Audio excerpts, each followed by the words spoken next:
Now connecting to the last previous topic, so that is what I had written, the types of pumping. So we'll go for a separate side heading like types of pumping. So types of pumping.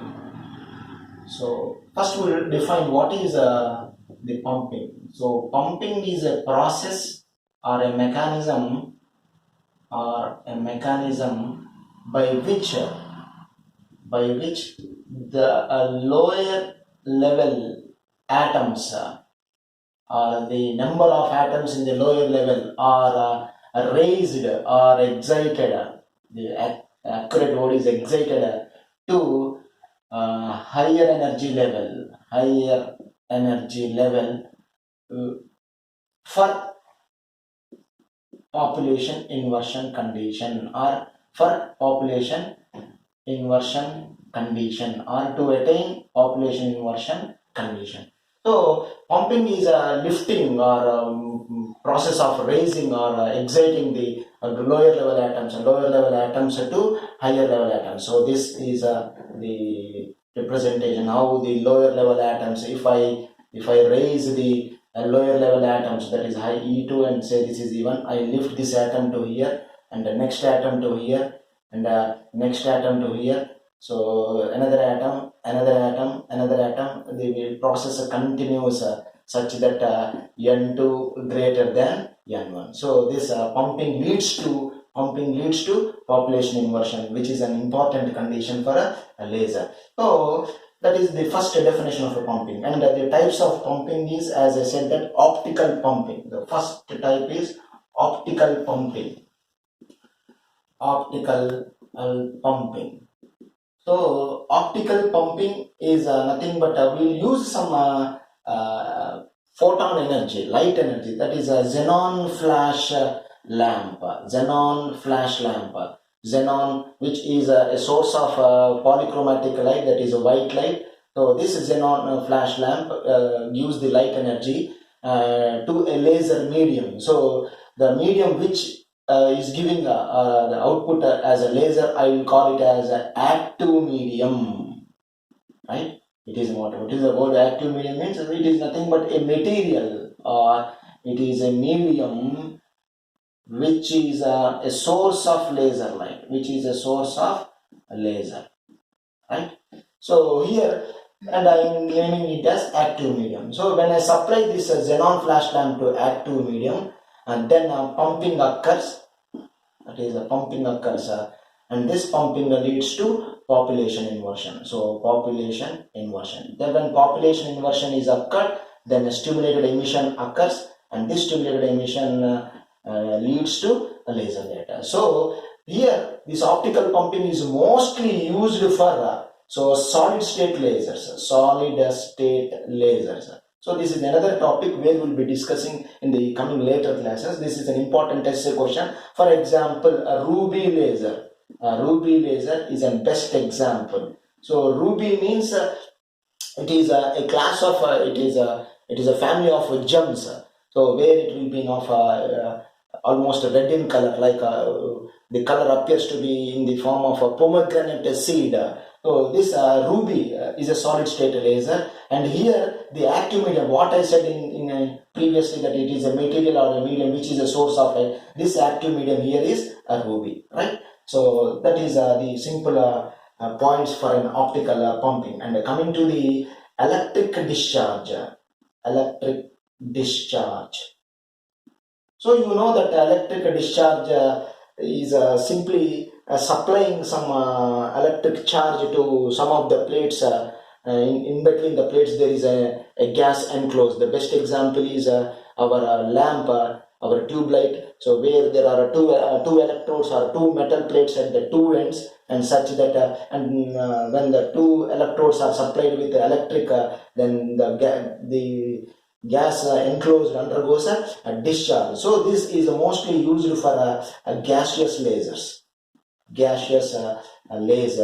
And for the example, gaseous laser is one, and best example is helium neon laser. So this is one of our important essay question, and this is also one of our important essay question which we will be discussing in later classes. So electric discharge is a supply of electric voltage or potential difference electric voltage, so to two metal plates, in which a gas is enclosed, and this gas now acts as an active medium. So active medium is nothing but a material which supplies a laser. So here the active medium is a solid, that is a ruby laser. Here the active material is a gas, a mixture of helium and neon. Therefore electric discharge is used for a gaseous laser. And after the electric discharge, then I will go for injection current. Right. Injection current. So why the name injection current? I will try to inject the current.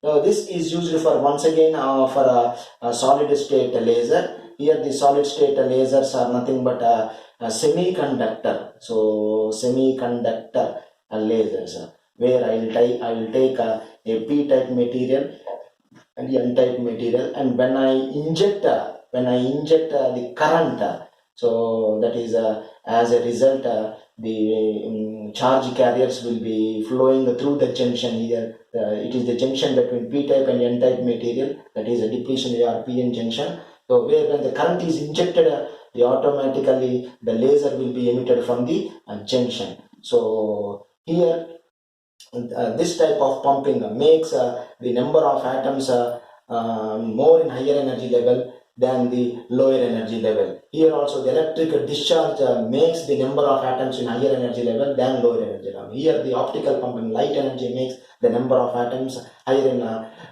more in higher level than lower in the active medium ruby laser. Here the active medium helium neon laser. Here the active medium is semiconductor p-n junction. And last is the chemical reaction.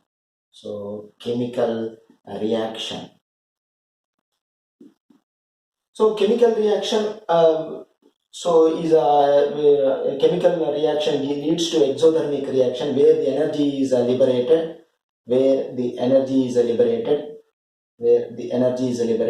and this energy directly leads to pumping, and this occurs mostly in hydrogen fluoride. Here the active medium is hydrogen fluoride or deuterium fluoride, or sometimes in also iodine chlorides also. Here, so this is a chemical active medium, this is a solid active medium, this is a gaseous active medium. So this is a solid, once again a solid active medium. Right. The types of pumping, so let me recall. So types of pumping, there are 4 types of pumping. Pumping is a process of lifting or exciting the ground level atoms to higher level atoms, higher energy level. So as a result, this pumping leads to more in a higher level than the lower level. So this the first type is optical pumping, where we will be using xenon flash lamp on the active medium, such that lower level atoms will be raised to higher level atoms. Due to this pumping, population inversion is achieved and stimulate emission. And this is a common skeleton of the sequence, where you can write it for this one also, this electric discharge also, and for also the remaining ones. And here the solid state laser is the ruby laser, and next pumping is electric discharge. And electric discharge is nothing but used exclusively for the gaseous laser, and mostly for helium neon laser. And here for a solid state laser, more energy is required. Therefore, I am using the optical pumping. For the helium neon laser, so less amount of energy is required for the pumping. Therefore, I am simply supplying electric discharge between 2 metallic plates, and between the 2 metallic plates there will be a gas enclosed, which will be discussing in the later classes. And similarly for the injection current, also used for semiconductor lasers, for a p-type material and n-type material. When current is injected, then automatically the injected current leads to the flow of charges into the junction, and there will be a recombination of charges takes place, and we'll be getting laser. So this will be also discussed in the later classes. And coming to the chemical reaction leads to an exothermic reaction. If it is an exothermic reaction, then this energy is supplied or used or utilized for the pumping, and this mostly used for hydrogen fluoride or deuterium fluoride. Right. So the next topic is another important small topic is optical feedback, right? So another important topic is optical feedback.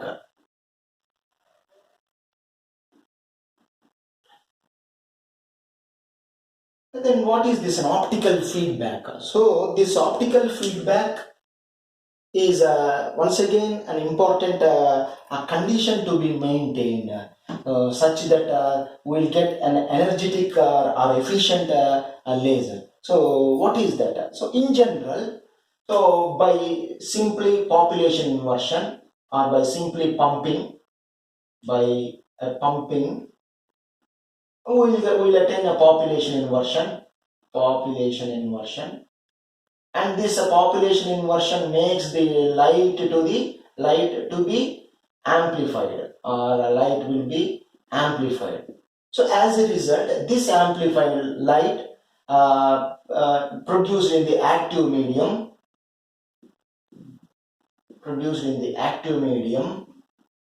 this light amplification produced in the active medium undergoes a single pass. Single pass means it will be moving in only one direction. Due to this single pass or single movement or unique direction of the photons, the light amplification will be very low. Due to this single pass means the photons will be moving only in one direction. We will later we'll be discussing what is a single pass and what is a multiple pass. So due to this single pass, the light amplification will be very low. So in the active medium, this single pass makes the amplification to be a little low. As a result, the laser light will not be energetic.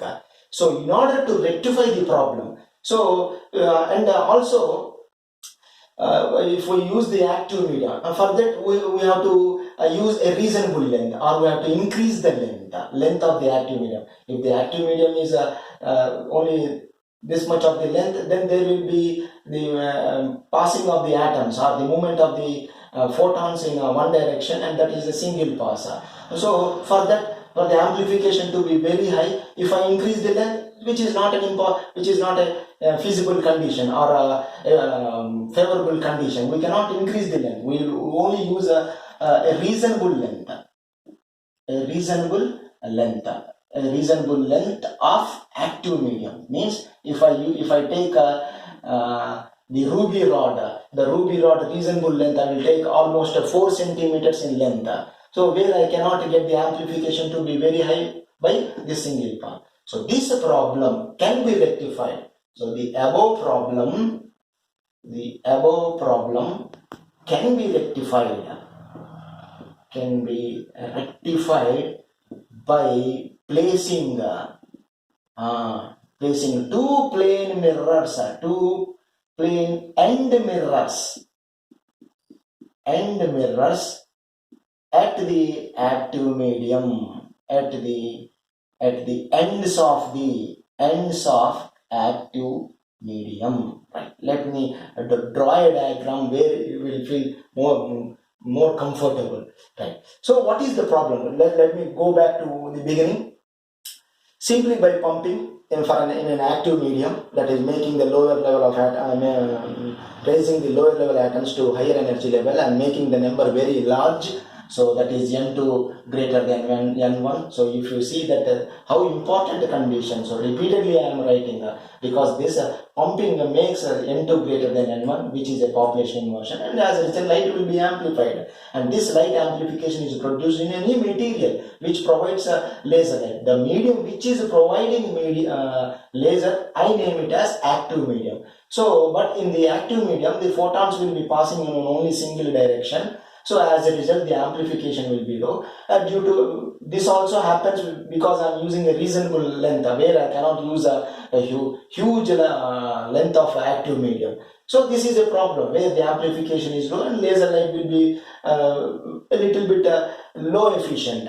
So this problem can be rectified by placing two plane end mirrors at the ends of the active medium. So let me go for a diagram. So this diagram is one of the important diagram. So say this is a ruby rod. So this is an active medium, and all these are atoms.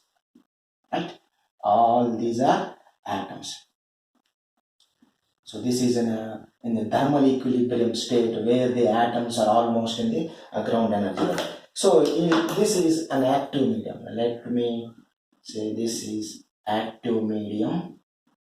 And I said that this problem can be the above amplification problem, more amplification or low amplification problem can be rectified by placing two mirrors. So here one is the mirror, a plane mirror, which is a cent percent reflector, hence cent percent, 100% reflector, one mirror, and there is another mirror at the another end, which is partial reflector, partial reflector or partial mirror.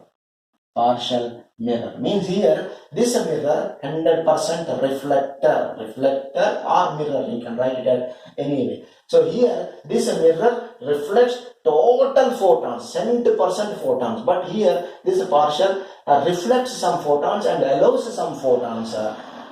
So all the atoms which had circled, which appearing as a empty circles are neutral atoms, and there are some atoms which are excited, which are represented by black dots. This is in the thermal equilibrium condition. Let me go for the diagram once again. So this is an active medium which supplies a laser, and there are large number of atoms, and most of the atoms are occupying the ground level atoms, which are represented with empty circles. These empty circles represents the neutral atoms, and these dotted circles represents the excited atoms. In thermal equilibrium, as you are very familiar, that most of the atoms will be in the ground energy level, so these are represented by the empty circles or clean circles, and the dots represents the atoms in the higher energy level, which are represented by the dots. So when such material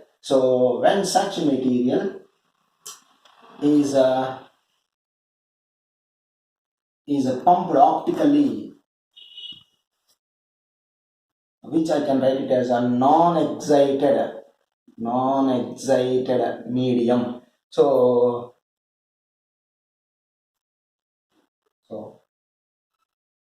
these are the two mirrors. So this is a cent percent reflector. So this is a partial reflector. And now when this is undergone an optical pumping, you see I am supplying light energy. So these are the light photons. Then you see that what happens. You can clearly identify the difference of the diagram where large number of atoms are excited. So where I am representing with so this is an excited state. You see all are becoming dots, means all the atoms are not becoming black. All the atoms are excited to higher energy level atoms. If you look at the diagram, so almost of the same size. So you see the difference of the diagram where more number of atoms are excited. So this is, I will say it is as excited as state of active medium, and this is due to pumping, and due to this pumping means the condition is attained, that is N2 greater than N1 is attained. Here more number of atoms are here, N1 is greater than N2. All the circles are neutral atoms, therefore N1 is dominating N2. Here you will see all the dots are larger, that is N2 greater than N1. When population inversion condition is applied, and say this is cent percent reflector and this is a partial reflector, right? Then after this one, so when optical pumping is done, then what happens, you see the amplification takes place. The amplification takes place.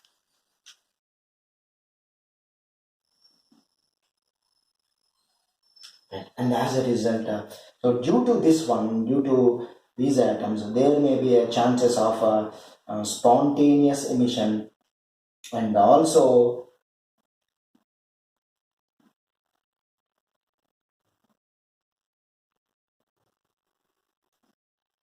spontaneous emission and also stimulated emission here.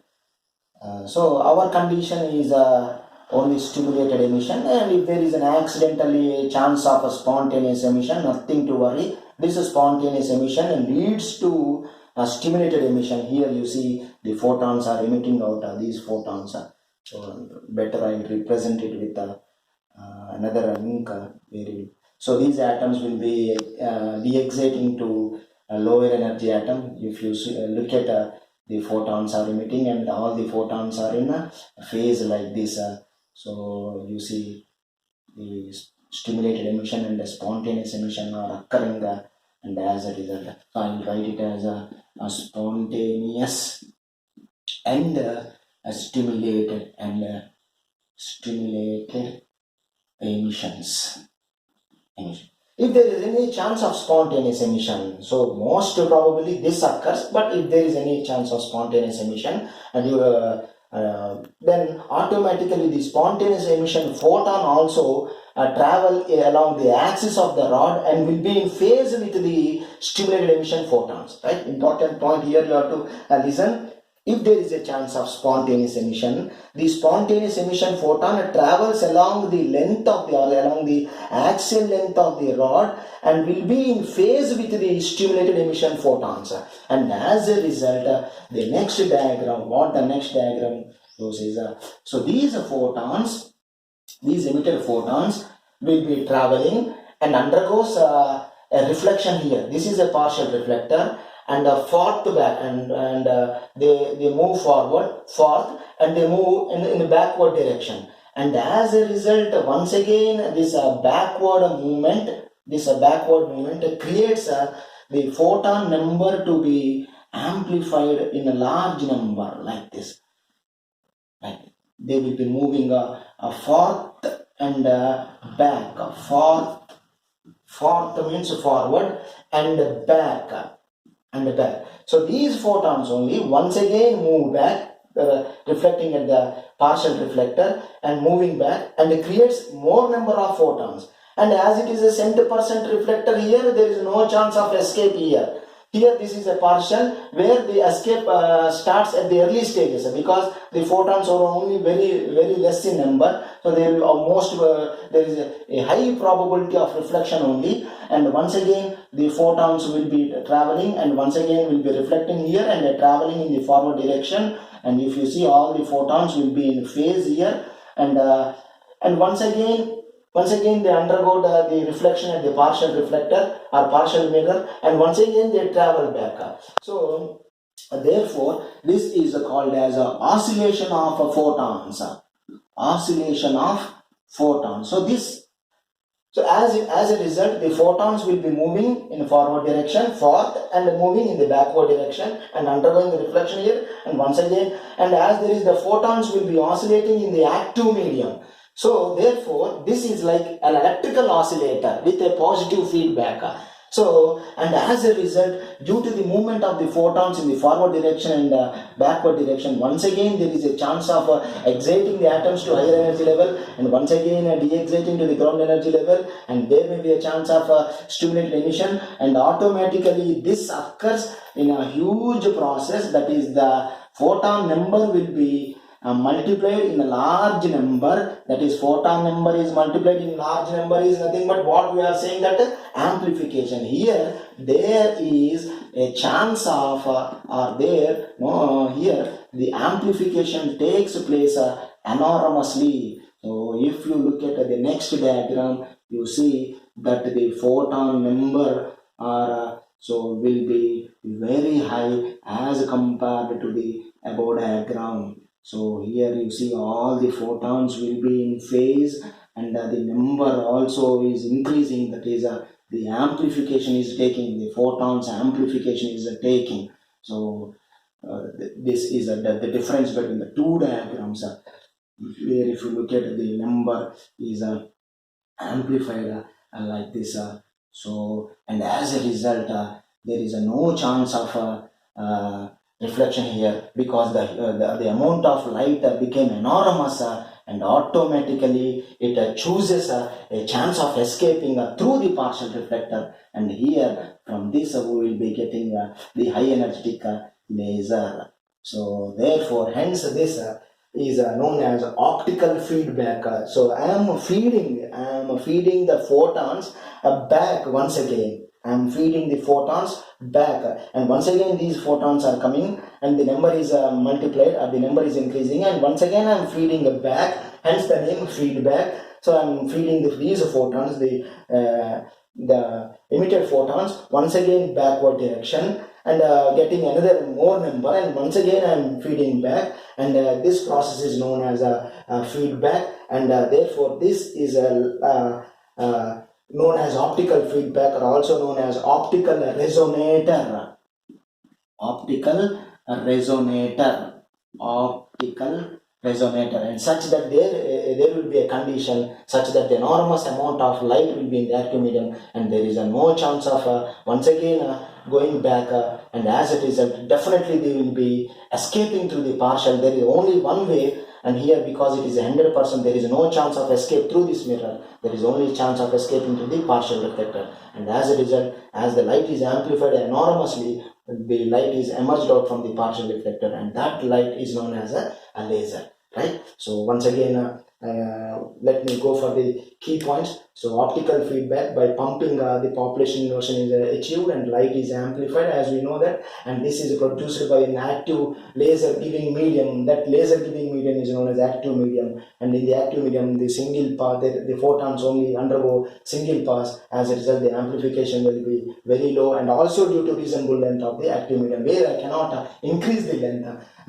because that the problem, as I am unable to increase the length, that is the problem. That problem can be rectified by placing two mirrors. One is 100% reflector and another is partial reflector. And if you look at in the first thermal equilibrium, there are large number of atoms in the ground energy level, which are represented by empty circles, that is non-excited state. When it is supplied by an external energy like a pumping, optical pumping, so hence the name optical feedback. Here the photons are feeding back, and this occurred due to optical pumping, hence the total name is optical feedback. So in the next diagram, due to the optical pumping, more of the atoms are raised to higher energy level atoms. The higher energy level atoms are greater than the lower energy level atoms, which are represented by black circles. The black circles are N2 and the empty circles are N1. So this is an excited state condition. In this situation, there is a chance of de-excitation, and this